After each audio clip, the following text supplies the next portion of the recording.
Salut tout le monde, c'est Troglodyte. Aujourd'hui on se retrouve pour une nouvelle vidéo dans laquelle je vais présenter le dernier modèle de plus ou moins que je vais vous présenter donc sur TI. Puisqu'en effet celui-ci est extrêmement complet, il dispose de plusieurs fonctions extrêmement intéressantes que je vous expliquerai juste après. Alors, on va commencer directement. Alors ceci est extrêmement utile dans ce cas. En fait, ça va vous permettre de désafficher le programme. Comment vous faites ça? Vous faites seconde, seconde, plus zoom. Donc c'est à côté de fenêtre, hein, tout en haut de la calculatrice, c'est les boutons bleus. Plus, excusez-moi, et voilà, et donc vous descendez. Donc voilà, et vous allez le trouver très facilement, hein, donc voilà, seconde plus zoom, et il est juste après. Donc ensuite, donc ça vous permet de désafficher les axes. Par exemple, quand vous tracez les fonctions, généralement vous avez les axes. Mais là, ça vous permet de ne pas trop les avoir. Même pas de ne pas trop les avoir, de ne plus les avoir du tout. Ils vont être désaffichés et on va les réafficher à la fin du programme. Je vous expliquerai ça juste après. Alors ceci, du commande extrêmement intéressante puisqu'elle vous permet également de d'effacer tout ce qu'il y a sur votre écran. Donc pour faire cette commande, vous faites prgm plus non, slash s. Non, c'est pas ça du tout.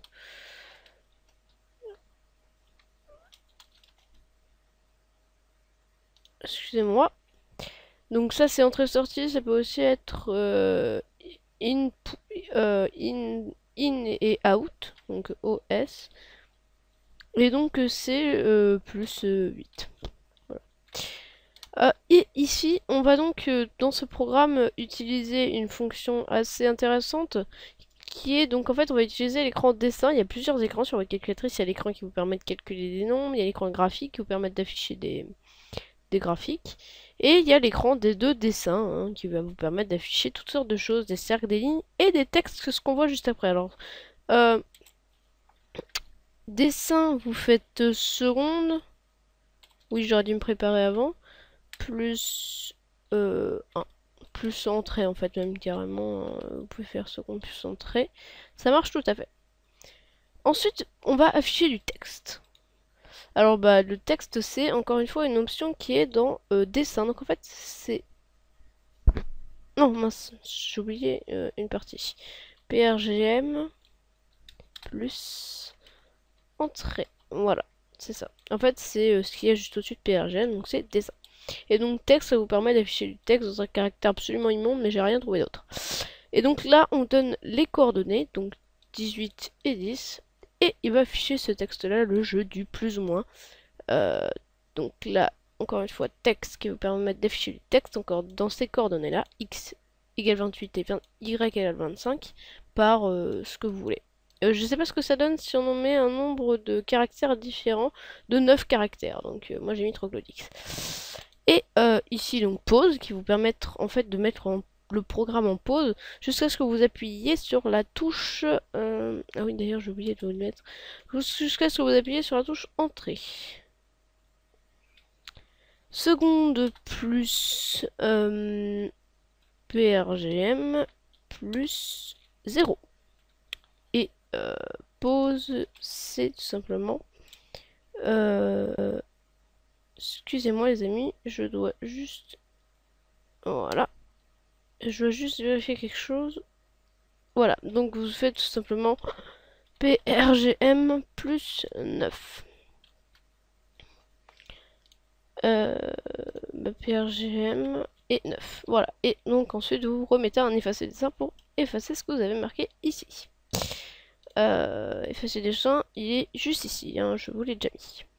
Ensuite on va utiliser des labels. Alors en fait un label c'est une étiquette qu'on va mettre sur une partie du code pour que la calculatrice puisse s'y retrouver. Donc en fait ça vous permet par exemple de sauter une partie du code inintéressante, ou même carrément si dans le cas de jeux multijoueurs, ça vous permet de sauter la partie solo. Voilà. En utilisant label, voilà, et goto. Goto qui veut dire go to. GoTo, bah, le label, après vous mettez par exemple GoTo 2, il va aller au label 2. Et tiens, qu'est-ce que c'est que ce label 2? Alors dans le label 2, label, je précise juste que c'est PRGM plus 9. Effacer l'écran, on l'a déjà vu, donc ce sera, vous effacerez votre écran. Effacer dessin, c'est juste une précaution. Hein. Et ensuite, on va faire un menu. Alors un menu avec marqué menu principal. Voilà, ça ce sera le titre de notre programme. De notre menu, pardon, menu hein, qui est juste ici. Menu que j'expliquerai juste après comment on écrit. D'ailleurs ici, j'ai oublié ceci. Jeu, bah, pour accéder au jeu. Et quitter, bah, pour quitter le jeu. On verra après comment on fait. Alors... Pour accéder au menu, vous faites PRGM plus alpha plus PRGM. Voilà. En fait, PRGM, l'alpha de PRGM correspond à la touche C qui est la touche du menu. Donc, le label 3 qui correspond donc au jeu. Dans le label 3, on a un nouveau menu donc qui va nous donner si on veut jouer tout seul, un joueur ou à 2 joueurs. Ah oui, alors je tiens à préciser tout de même que le 3 ici correspond au label. Hein, il va détecter directement de quel label il s'agit. 5 ici, ce sera le label 5. Ici, ce sera le label 6 qu'on verra après. Et donc, venons-en au label 5. Alors, dans le label 5, on va donc effacer le dessin. Encore une fois, tout ça ce sont des précautions, mais je pense que c'est extrêmement important. Au cas où, hein, voilà. Donc ensuite, vous allez afficher du texte en x égale 22 et y égale 35. Encore une fois, c'est pour rendre le programme le plus propre possible. Avec marqué mode, ensuite du texte en 28-30, un joueur, et du texte en 48-15, 48-15 qui est une valeur qu'on utilisera presque à chaque fois pour tout ce qui est appuyé sur entrée. Juste après appuyer sur entrée, donc il y a marqué pause. Ensuite, effacer le dessin pour effacer ça. Pause, en fait, ça va mettre le... Oui, bon, je vous l'ai déjà expliqué. Pause, c'est pour mettre le programme en pause. Donc, appuie sur entrée, puisque juste après il y a pause, et bah, tant qu'on n'aura pas appuyé sur entrée, bah, il va pas nous mettre... il va rien nous mettre, quoi. Il va pas afficher cette commande. Alors que cette commande, en fait, c'est input le nombre max. En fait, la calculatrice, dans un programme plus ou moins, va coder, va en fait générer un nombre aléatoirement, un nombre entier, hein, parce que après sinon ça devient trop compliqué, elle peut aller jusqu'à du nombre de virgules assez rocambolesque, et donc elle va créer un nombre aléatoire, et donc bah, là on peut fixer ce nombre aléatoire avec cette commande input. Je vous rappelle, normalement vous savez ce que c'est, mais bon, PRGM plus E/S plus entrée en fait, carrément, c'est la première valeur. Vous pouvez également utiliser prompt, prompt je l'ai jamais utilisé, je sais pas du tout à quoi ça correspond. Ensuite, effacer l'écran pour effacer cette commande. Je tiens à préciser que ceci est un commentaire, il n'est absolument pas obligatoire, mais ça va vous permettre de vous souvenir de ce qu'il vous demande en fait. Hein. À quoi correspond la valeur qu'il va vous demander. En fait, un commentaire, c'est une sorte de texte qu'on va afficher, et voilà. Voilà, c'est à peu près ça. Et ça va nous... laissez un commentaire quoi, enfin je sais pas, ça va vous permettre de vous souvenir plus facilement de ce que vous voulez que la calculatrice vous demande. Et donc là c'est le fameux nombre que la calculatrice va générer aléatoirement. Excusez-moi, oui non c'est bon. Que la calculatrice va créer aléatoirement, int aléa, donc n pour entrée, aléa pour aléatoire. Pour accéder à int aléa, vous faites math. Math plus PRB, math le menu math. Et après c'est 5, plus 5, voilà. Donc là vous mettez 0. Et ça c'est la touche sto. En fait c'est la touche sto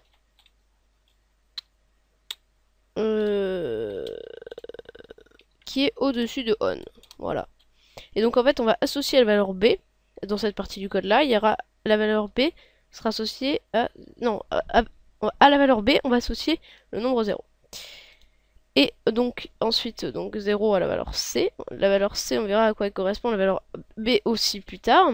Goto 7 tient label 7 quelque part dans le programme, et Goto ça permet d'aller à ce label. En fait un label est une étiquette, et ça correspond à une partie du code, je vous l'ai déjà dit. Mais label ça veut dire étiquette. Alors, donc maintenant c'est le label 6 qu'on va coder. Le label 6, je vous rappelle quand même qu'il correspond au mode de joueur. Ensuite, donc le label 6, d'abord on commence par effacer les dessins, effacer l'écran pour effacer toute trace de dessin donc de ceci sur votre écran. Donc ensuite on va afficher du texte, encore une fois dans certaines coordonnées. Je vous rappelle, 22, 35 c'est X et Y, voilà, 48, 15 qui revient encore une fois. Excusez-moi, j'ai juste besoin d'aller vérifier quelque chose. Excusez-moi.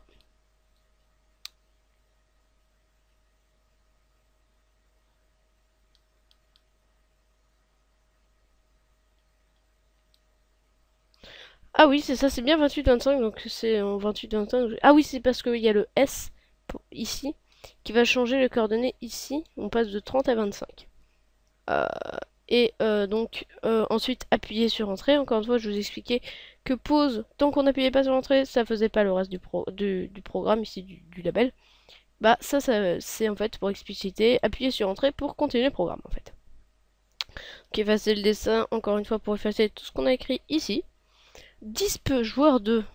Et donc en fait, la particularité de ce plus ou moins, j'ai pas trouvé. En fait, c'est un plus ou moins que j'ai recopié. J'allais dire que j'ai plus ou moins recopié. En fait, c'est un plus ou moins que j'ai recopié. Et en fait, c'est un plus ou moins. Le multijoueur est assez spécial. En fait, le joueur 2 va inscrire un nombre. Donc, va donner un nombre qui est juste ici, input nombre A. Et en fait, l'autre joueur, le joueur 1, va devoir deviner ce nombre. Et ainsi de suite. Effacer l'écran encore une fois pour effacer le input. Et donc ici 0B, 0C. Alors, donc, notre nombre A, qui est juste ici. Hein, je le rappelle. Ici, donc en fait, c'est une boucle. Pourquoi une boucle? Et ben en fait, ça va vous permettre de refaire le programme à l'infini, de refaire les instructions qui sont ici, à l'infini, tant que la boucle ne sera pas terminée, tant qu'on n'aura pas atteint toutes les conditions pour la boucle. Et repeat est une boucle spéciale, en effet, il y a deux boucles, enfin en fait, il y en a trois, mais fort, je ne sais pas l'utiliser. Donc pour moi, il y a deux boucles, je marque ici la commande. Il y a deux boucles répétées while est absolument inutile, je trouve, parce qu'en fait, c'est tant que la condition est vraie, ça va faire l'action. Elle peut être utile dans certaines conditions, ça j'avoue, mais personnellement, dans le programme de plus ou moins, je la déconseille très fortement. Bah voilà quoi, repeat, c'est tant que la condition est fausse, donc ce sera beaucoup plus pratique, évidemment. C'est-à-dire que bah là, dans ce cas-là, tant que le nombre que va inscrire le joueur ne sera pas égal à celui qui aura demandé, dans ce cas-là, le nombre, celui qui, dans ce cas-là, donc demandé par le joueur 2, et dans le cas d'un joueur, bah, c'est le nombre qui aura été créé aléatoirement. Tant que ce nombre ne sera pas égal à celui-ci, donc le nombre inscrit par nous ne sera pas égal au nombre, soit créé aléatoirement, soit donné par l'autre joueur, et bien à ce moment-là, ça veut dire que la boucle recommencera. On nous redemandera combien et combien, on va le voir juste après. Je vais juste vous marquer input C PRGM plus 6. Voilà. Encore une fois, tout ça c'est quand vous êtes dans le code. Hein. Alors, input, on l'a déjà vu, par contre, pour accéder au point d'interrogation, moi personnellement je ne l'ai pas trouvé, donc je vais vous le marquer. Seconde plus 0 plus bah en fait c'est la flèche vers le bas. Non, c'est la flèche vers le haut. Donc comment vous signifiez ça? En gros, c'est la flèche vers le haut quoi, c'est ça. Voilà, flèche vers le haut. Je sais pas comment vous le montrer. Ouais, là franchement j'ai aucune idée. Voilà. Alors, en gros c'est la flèche du haut quoi. C'est la flèche du haut sur votre bouton. Voilà. Sur votre bouton. Et en fait ça vous ouvre le catalogue de ce que vous pouvez faire. Et donc ensuite si vous appuyez sur vers le haut, ça va vous donner directement ceci. Et donc là en fait il va nous demander combien. Alors moi j'avais appelé nombre mystère dans mes précédents tutoriaux. Alors en fait ça vous demander en fait ça vous demander combien vous voulez inscrire sur votre console. Alors enfin en fait c'est à dire que vous allez inscrire un nombre et la calculatrice va voir si il est égal ou pas au nombre inscrit par... Enfin, au nombre soit qu'elle a créé aléatoirement, soit inscrit par le joueur 2. Donc en fait c'est ce qui va servir à notre repeat A égale B. Alors je l'ai bien placé le B, en fait le B il va le trouver automatiquement en parcourant le code, il le trouvera même carrément à la ligne d'après. Alors après, donc il y a un petit effacer l'écran pour effacer l'input. Ensuite là on va mettre une condition, une instruction conditionnelle qui est donc if. Alors en fait ça veut dire que si, ici, if ça veut dire si.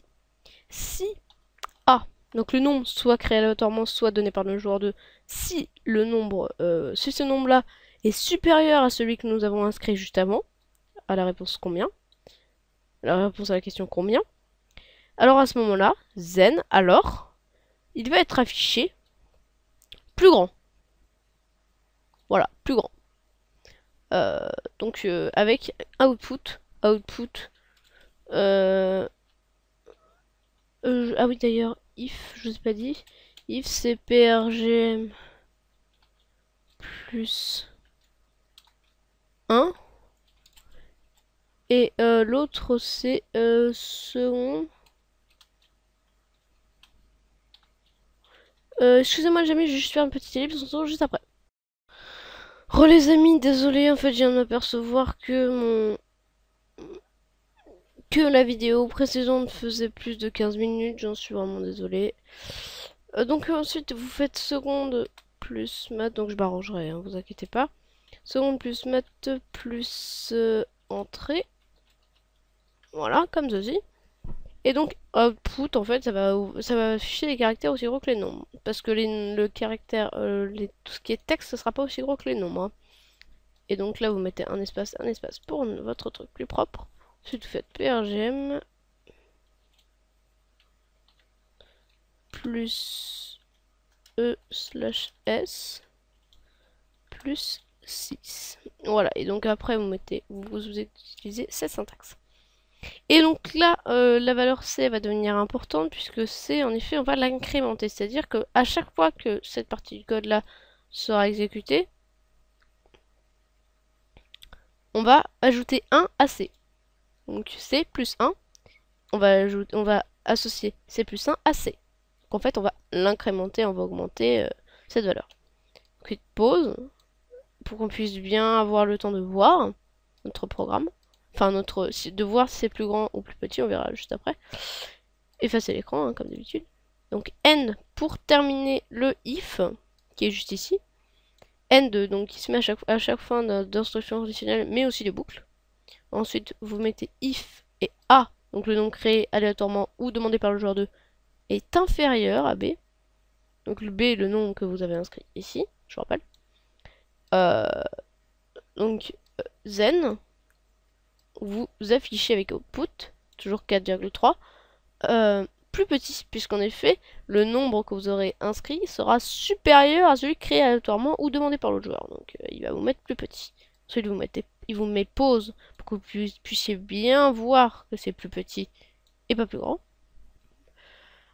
Ensuite, effacer l'écran pour encore une fois effacer l'écran et tout ce qui est plus petit. Parce que output, c'est dans l'écran classique. Hein. Tandis que les textes, c'est des dessins. Donc il faudra mettre F dessin.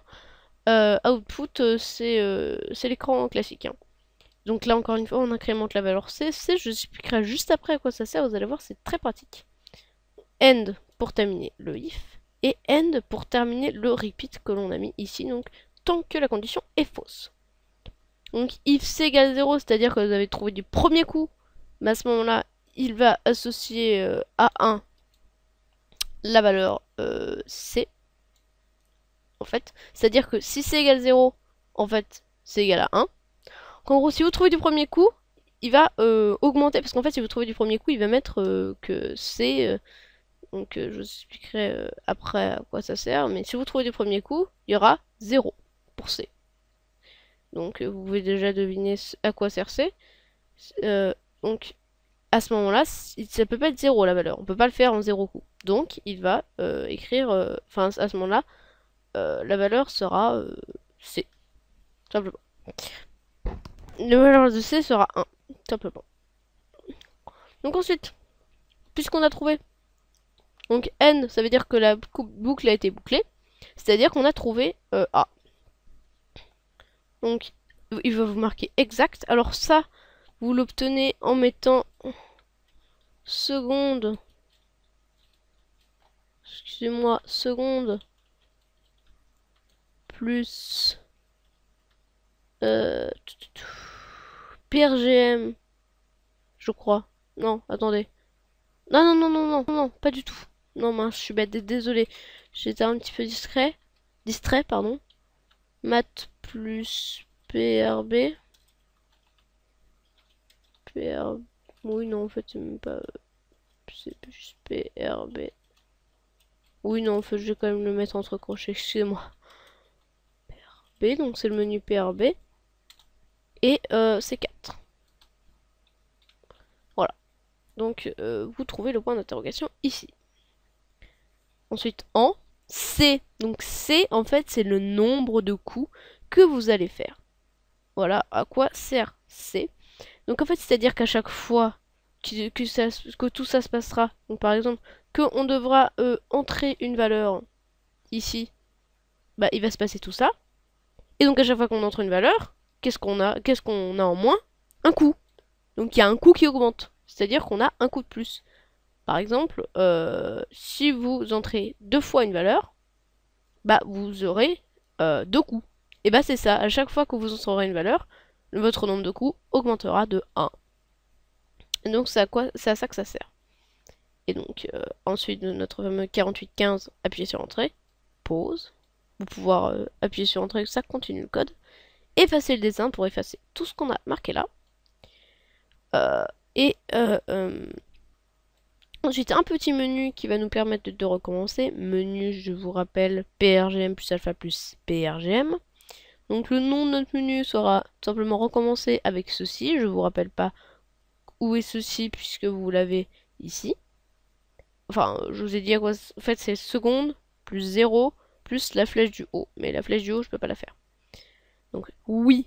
Donc oui, ça correspondra au label 3. Le label 3, je vous rappelle que c'est ici pour définir à combien de joueurs vous voulez faire en solo ou en 2 joueurs. Non, bah, ce sera le label 2. Auquel cas, ça va vous ramener au truc principal. Si par exemple, si vous voulez changer le nombre de joueurs. Et quitter, bah, quitter, c'est le même label que le menu principal. C'est-à-dire le label 4 ici. Donc, et le label 4, on va voir tout de suite comment il se code. Il se code de manière extrêmement facile. En effet, vous mettez label 4. Voilà, le nom de votre label. Ensuite, effacer le dessin. Donc, encore une fois, c'est une précaution. Je ne sais pas si ça sert vraiment à grand chose. Donc, ensuite, afficher les axes pour éviter que ensuite, par exemple, si vous arrivez sur une fonction, c'est pour éviter que ça fasse que les axes ne soient pas affichés, c'est-à-dire qu'en fait les axes ne vont être désaffichés que pour le temps du programme. Ensuite effacer l'écran pour vraiment effacer tout, tout que ce soit tout propre. Puisque je vous rappelle que quand vous faites axe AF, il vous ramène sur l'écran de base. Donc effacer l'écran et output 1,1, ça c'est pour éviter qu'il y ait marqué fait à la fin de votre programme. Voilà, j'espère que cette vidéo sur un plus ou moins très complet vous aura plu. En tout cas moi je vous dis bye et à la prochaine. Salut salut.